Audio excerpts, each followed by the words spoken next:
নমস্কার, আমি চিন্ময়দাকে বুক করেছিলাম আমার আশীর্বাদী ইভেন্টের জন্য। আর কাজ দেখে আমরা ভীষণই স্যাটিসফাইড, কারণ আমি যেরকম চেয়েছিলাম জিনিসগুলো সেগুলো প্রত্যেকটাই সেইভাবে এক্সিকিউট করা হয়েছে। লাস্ট মিনিট যে কিছু প্ল্যান আমি জানিয়েছি চিন্ময়দা সেগুলো একদম ভালোভাবে এক্সিকিউট করে ফেলেছেন। আমাদের একটা জেনারেটর দরকার হয়েছিল লাইটসের জন্য লাস্ট মোমেন্টে, তো সেটারও কোনো প্রবলেম হয়নি। বেসিক্যালি ইভেন্টের দিন আমরা কোনো টেনশনেই ছিলাম না, বিকজ পুরো টেনশনটাই চিন্ময়দা নিজের ওপরে নিয়ে নিয়েছিল।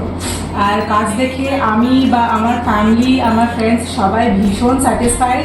তো আমরা এই জন্য ঠিক করেছি যে আপকামিং আমাদের যে বিয়ের ইভেন্ট, আমরা পুরো ইভেন্টটাই চিন্ময়দাকে দিয়ে দেবো।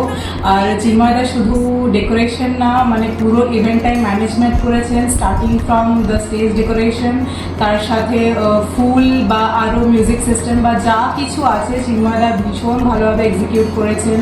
আমার 5-6টা গোলাপের দরকার ছিল বিভিন্ন কালার্সের, সেটা অবধি আমাকে পৌঁছে দেওয়া হয়েছে। তো আমি কিন্তু কোনো জায়গায় কোনো লুপ হোলস দেখছি না, কোনো নেগেটিভ রিভিউজ আমার কাছে নেই। I am very very satisfied working with this guy.